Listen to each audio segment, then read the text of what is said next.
In a shootout against Josh Allen, the Philadelphia Eagles, led by Jalen Hurts, get a thrilling overtime win, 37-34. It's the Locked On Eagles postgame show. Takeaways coming up next. You are Locked On Eagles, your daily Philadelphia Eagles podcast. Part of the Locked On Podcast Network, your team every day.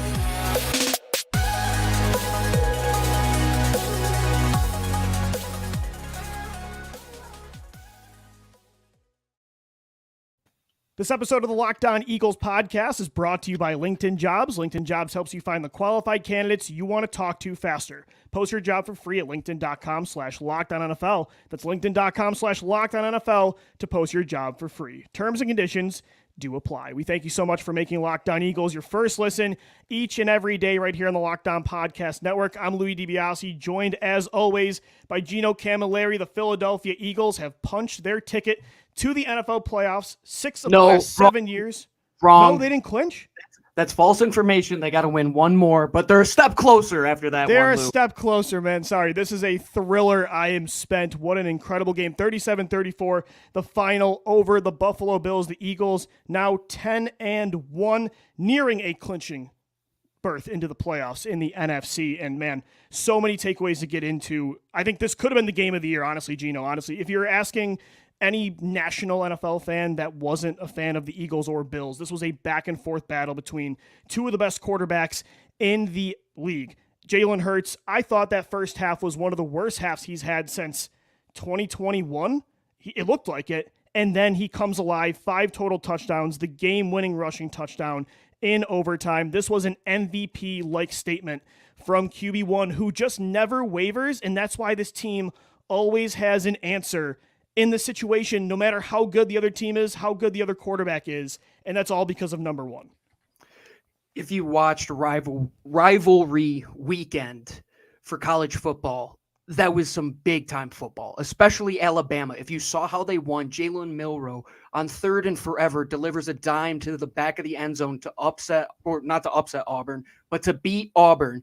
And to think that that wouldn't even be the biggest fourth quarter / overtime performance from an Alabama quarterback on the weekend after seeing what Jalen Hurts did that first half, throw it away, watch the tape from the second half, because that's Philadelphia Eagles football. Things went awry, Lou. This game felt so similar to so many games of the past, that Atlanta Falcons game where Dallas Goedert's walking to the locker room as they're warming up, and that was Lane Johnson having an aggravated groin injury earlier in the day, and he's testing out his groin, and then all of a sudden he's not in the game, and Jack Driscoll comes in, and right away it's evident that there's a problem on that right side, and then Zach Cunningham goes out, and everything seems to be going against them. They once again start the first half of a football game going over in terms of third down conversions, and then the second half was Philadelphia Eagles football in the elements when everything was going against them.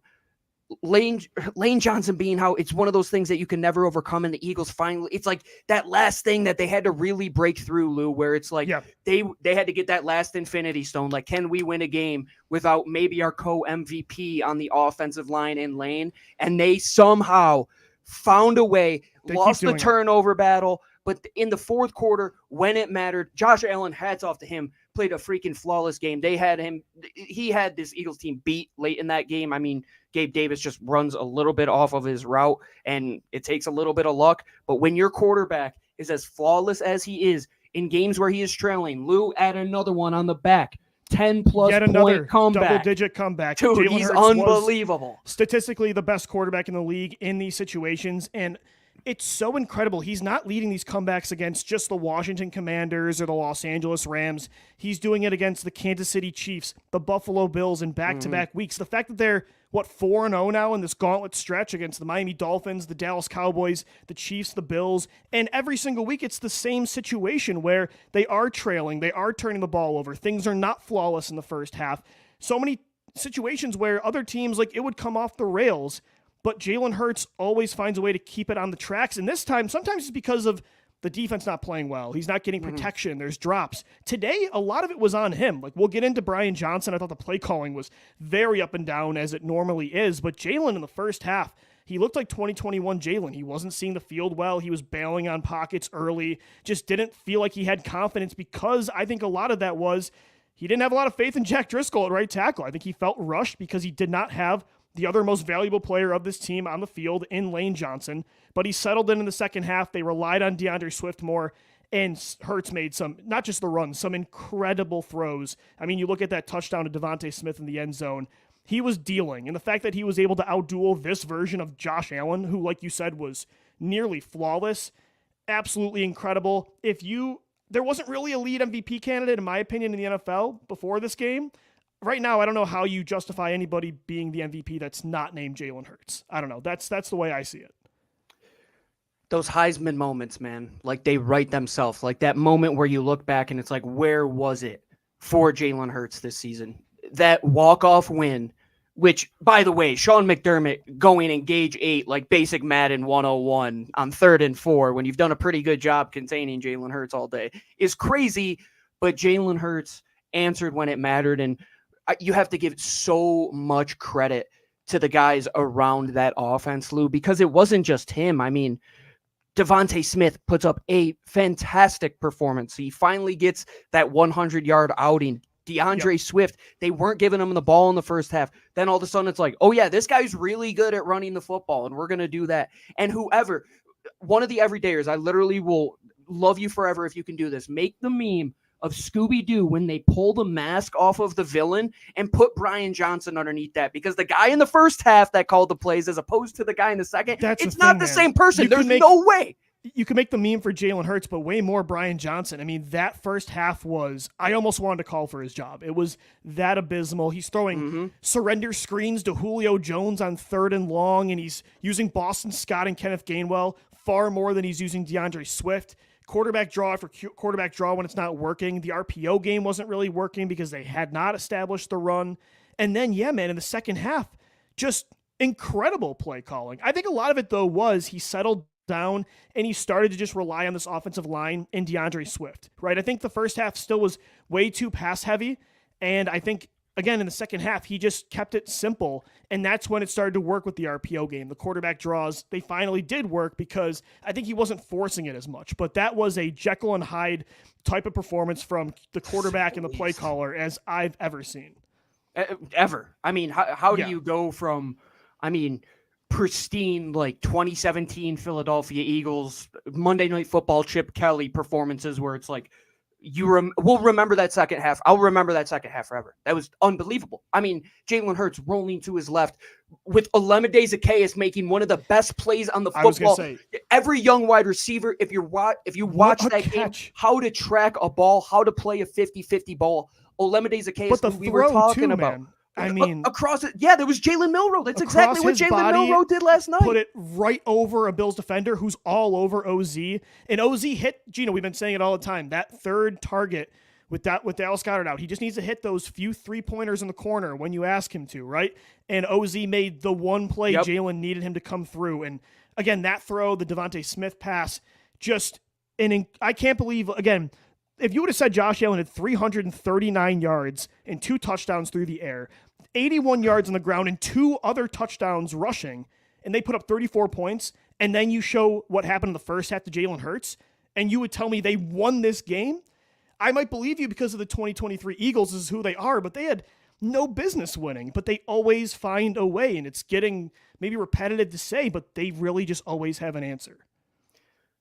You said to me before we got on the airwaves, host of Locked on Sabres, if you're a Sabres fan, go listen to it. Lou's brother, Joe, said that. Watching the game with me today. I'm surprised you didn't want to destroy me, but I watched it with I kept the trash talking to a limited amount, for sure. But he said that the Eagles and Bills have both been in these games over the last X amount of years with Josh Allen and Jalen Hurts. And this year specifically he was talking about. Yes. And he's like, you guys always win these games and we lose them, referencing the Buffalo Bills. And I don't know what it is. I don't know who's got a horseshoe stuck where. I mean, I don't know who kissed the football gods to get this good of karma, but like you said, everything is going to, Josh Allen is playing flawless. They can't stop him on 3rd and long. He looks like the MVP version of Jalen Hurts that we have been saying, that we have been seeing all season long. And on the football field, you're saying, in a game when your quarterback should go toe-to-toe with the other guy looked a lot better.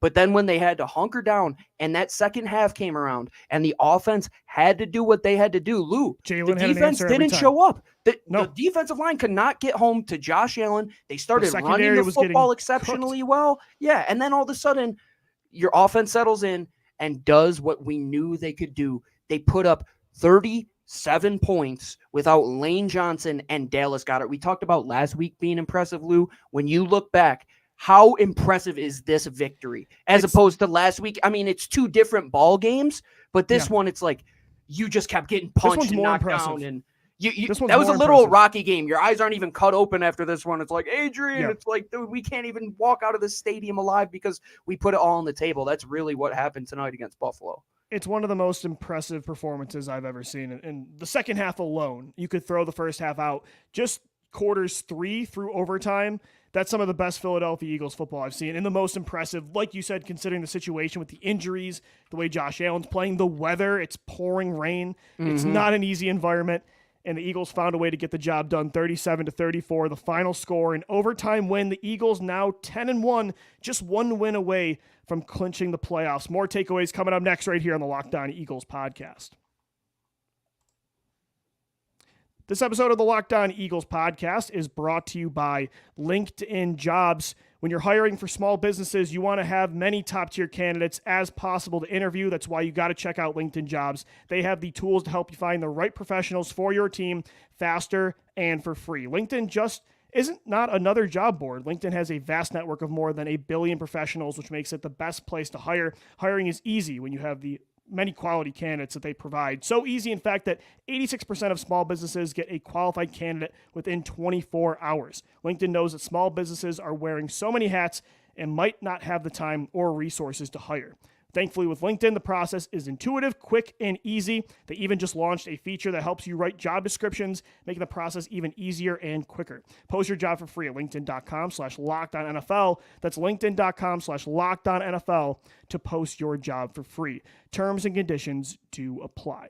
And guys, today's episode of the Locked On Eagles podcast, we are also sponsored by BetterHelp Online Therapy. This time of year can be a lot, and it's natural to feel some sadness or anxiety about it, but adding something new and positive to your life can counteract some of those feelings. Therapy can be a bright spot amid all the stress and change, something to look forward to make you feel grounded, and to give you the tools to manage everything going on in your life. If you're thinking of starting therapy, give BetterHelp a try. It's entirely online. It's designed to be convenient, flexible, and suited to your schedule. Just fill out a brief questionnaire to get matched with a licensed therapist and switch therapists anytime for no additional charge. Find your bright spot this season with BetterHelp. Visit BetterHelp.com/LockedOn today to get 10% off your first month. That's BetterHelp.com/LockedOn to get 10% off your first month of online therapy. All right, Eagles fans, we're continuing on the post-game show right here on Locked On Eagles. 37-34 is the final. The Eagles get an overtime win over the Buffalo Bills. Just a back-and-forth battle. Honestly, I had so much fun with this game that even if they lost, I was just going to say, GG. I mean, just it's King Kong versus Godzilla. It's two of the best quarterbacks in the game, Josh Allen, Jalen Hurts, both catching fire in the second half, just exchanging punches. This really was Rocky 1, Rocky 2, where Apollo and Rocky just punching the crap out of each other. And finally, they both fall down. Jalen Hurts, the last one, though, to get up. And I think when you look at it, Gino, again, he made the MVP case, but it wasn't just him. I think Brian Johnson bounced back. And two players specifically I want to highlight on offense that you've already mentioned, DeAndre Swift and Devontae Smith, were the two guys that stepped up in the clutch against the Chiefs last week, and they did it again today. 7 catches for Devontae, 106 yards, and a touchdown. Some super tough catches in the second half. DeAndre Swift, 14 carries, 80 yards, averaged 5.7 yards on the ground. And he wasn't really involved in the first half, but they finally went back to him, and that was the difference, I think, in what turned around the play calling and just the overall offense. In the first half, Lou, it was so odd, especially in the beginning of the game when you come into a situation without Lane Johnson and you're thinking Buffalo, who has hit the quarterback an exorbitant amount of times this season, we're going to get the football out quick and we're going to run the ball. What do they do on the first drive of the game? They throw the ball 3 times. I didn't know what the game plan was coming out into that stretch, and I don't think the game plan really settled in until the second half.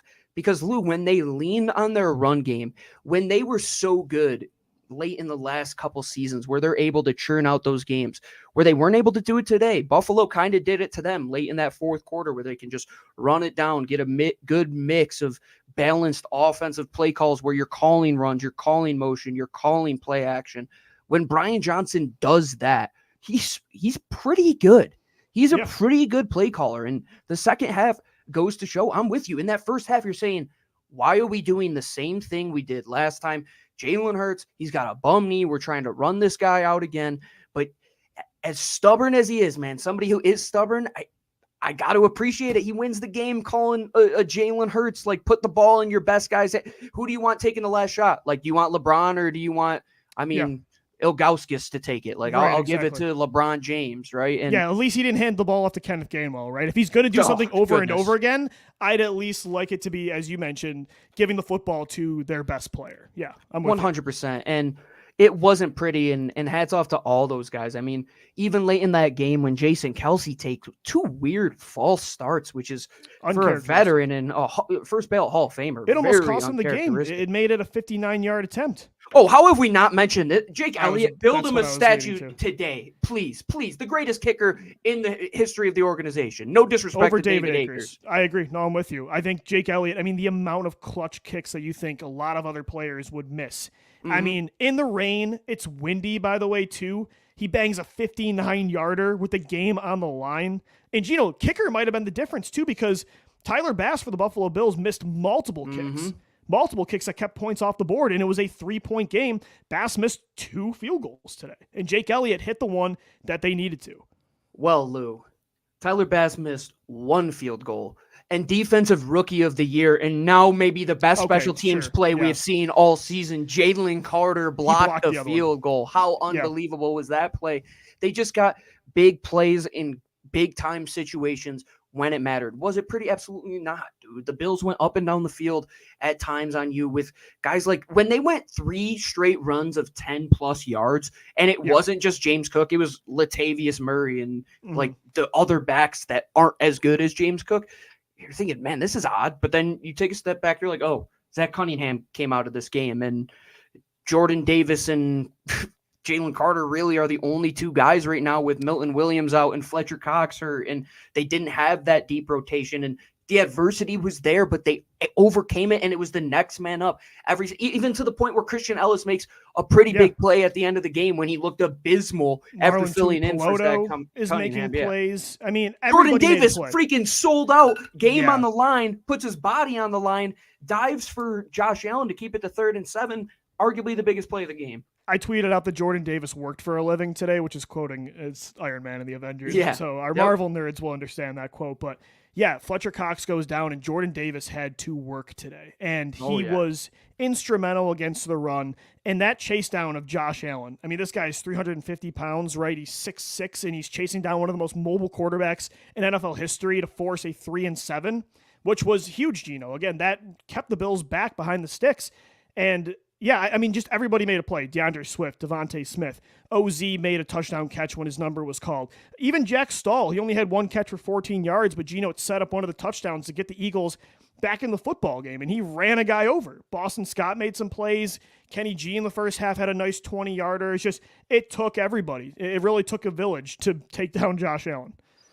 Even in the secondary, too, when James Bradbury, he had some up and down moments this game, but then he had maybe his 2 biggest plays as an Eagle this season with the interception where that's not even a bad throw from Josh. He puts it right on the numbers, and James Bradbury jumps it, takes the ball right out of his hand. And then he doubles up with what Bradley Roby did last week with that peanut punch.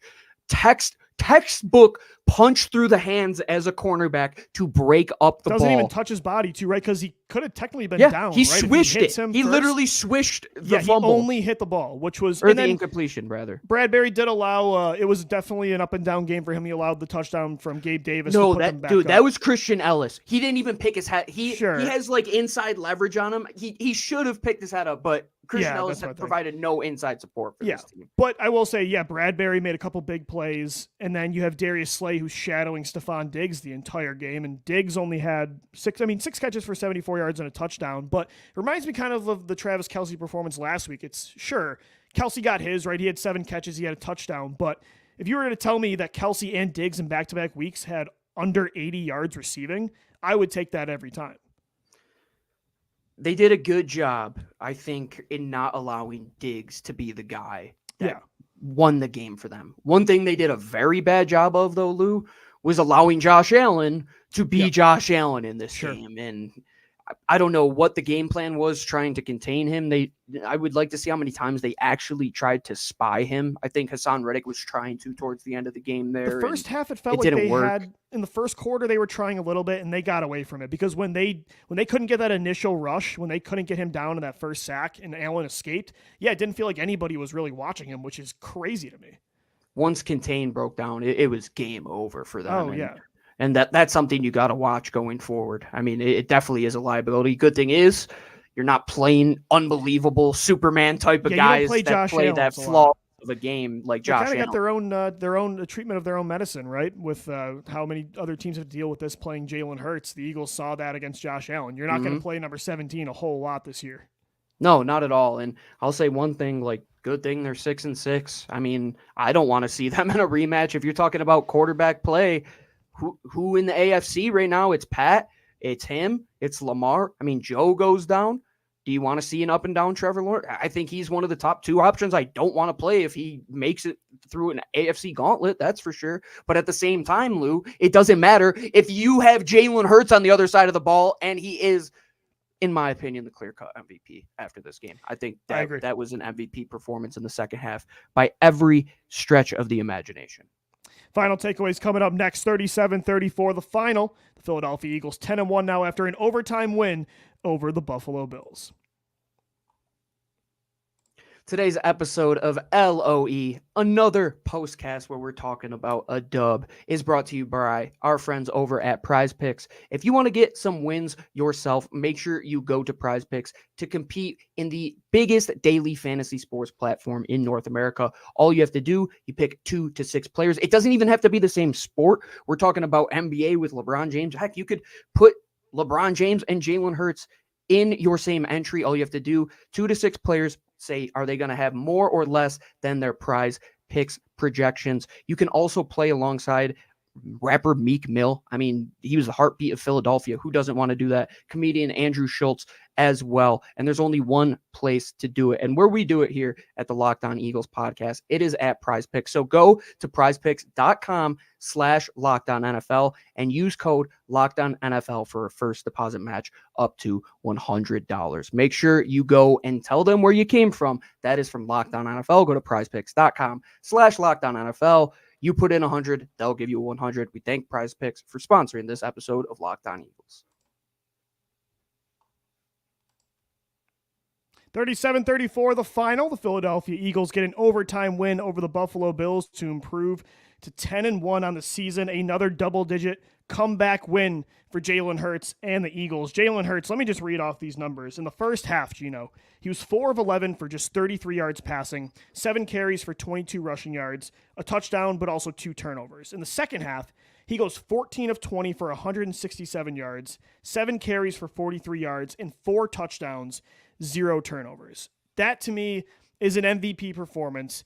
They have now, I can't believe that they have this answer over and over again. And the fact that, in April, we look at the schedule and that we're saying, okay, if they go, 3-2 or, 4-3 in this stretch, this gauntlet that we keep calling it, we would take it. The fact that they have beaten the Miami Dolphins, the Dallas Cowboys, the Kansas City Chiefs, the Buffalo Bills, all in close matchups, it's unbelievable.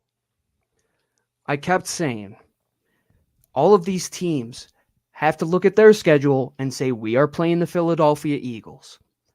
As much of it as much of it as it is to say that it's a gauntlet. Very good teams. Respect to them in their own right. But I think we are still underappreciating what the Philadelphia Eagles did without Lane Johnson. Something that quite literally they win 1/3 and lose 2/3 of the games that he has not started in. You also are missing Dallas Goedert. You lose Zach Cunningham in game, who's arguably your best linebacker. Fletcher Cox, where Milton Williams was already out of this game, goes down. And everything goes wrong. You lose the turnover differential. Buffalo had an astronomical record of winning games when they win the turnover differential. But in the second half, they went out there and said it's 0-0. We have to just go and try and win a shootout. I keep going back to how have the Eagles won football games, Lou? We've been wanting to see, can Jalen compete in these shootouts with MVP type quarterbacks similar to himself? Dude, when he gets bloodied and beat down, he will stand up and say, you know what? Yeah. Hit me all you want. I'm not getting knocked out. I'm not getting knocked out. I'm going to come back, and I'm going to be the guy that carries a football team ever since his high school days. Alabama, he went through stretches of great teams. In Philadelphia, he's gone through stretches of playing great teams. And that second half was so beautiful. It was so beautiful because the first half was so ugly. It made you appreciate how great this Eagles team can be. The last play where Jason Kelce absolutely eviscerates an oncoming blocker while pulling to allow Jalen Hurts to go into the end zone. It's true poetry in motion, and that's what it felt like in that second half. When football is at its best, it looks like an orchestra and a symphony just playing in unison, and we know that the Eagles can do that, Lou. And tonight, that offense in the second half, throw away the first half. We will never discuss that again. Actually, we will. We talk about it 5 days a week here. Our everydayers know that. But that second half tape mixed with what he did against Kansas City, Lou, you want to argue against him being the MVP? Like, what more can you say on the opposition of it? Yeah. You can't kill the 2023 Eagles. You can't, and it's because you can't take down their quarterback. It really is that South Park meme, right, where it's I didn't hear no bell. I mean, that's literally this football team, and it's all because of number one. But again, just so many guys made plays. I can't stress enough how good Devontae Smith looked today and DeAndre Swift. Even we didn't mention Brandon Graham. He breaks the record, right, for most games ever played for a Philadelphia Eagle, and on that day, a massive sack in the second half on Josh Allen, the only sack of the day. Like, he came up in a big spot. It really took everybody to take this football team down. A good football team in the Buffalo Bills, who are, in my opinion, better than their record shows. And, watching that game, it is so much fun when you have a quarterback that can win that kind of fight, right? Where it's two of the best in the league. It's a shootout back and forth. I mean, the amount of points that each team scored in the second half. It turned into a shootout, the shootout that we thought it could be in our preview shows. And the fact that you came out on top of that, it makes the win very stressful, but all that much more enjoyable. Because we've come out on the other end of it, man. Like, we've seen that game so many times. There's been years where you lost that game every time. 100%. This year, you've literally won it every single time except for one against the Jets. Yeah, like late in games against Tennessee, you're like, oh, we can't allow Josh Allen to pick up a big third down conversion. We can't allow Marcus Mariota to throw this team back on fourth down. And it happens, and you lose that game in overtime. And the Eagles have just found a successful recipe to win, even when they don't have. What happens if Lane Johnson is on the field? What happens if Dallas Goedert is on the field? What happens if they are 100% healthy? Because they're not. We thought the bye week was going to get them there. It did for a little bit, and then they just kind of fell right back down the well, and they shot themselves in the foot in the second half. And I think they're just special. We're witnessing a historic team that we will be talking about for, I think, the rest of our lives. We'll look back at the Jalen Hurts, Nick Sirianni era, and we'll be like, we knew it at the time, and it was true. I think this team it feels like their year. If I'm being honest, like, I don't want to get too ahead of myself, but it just feels like their year.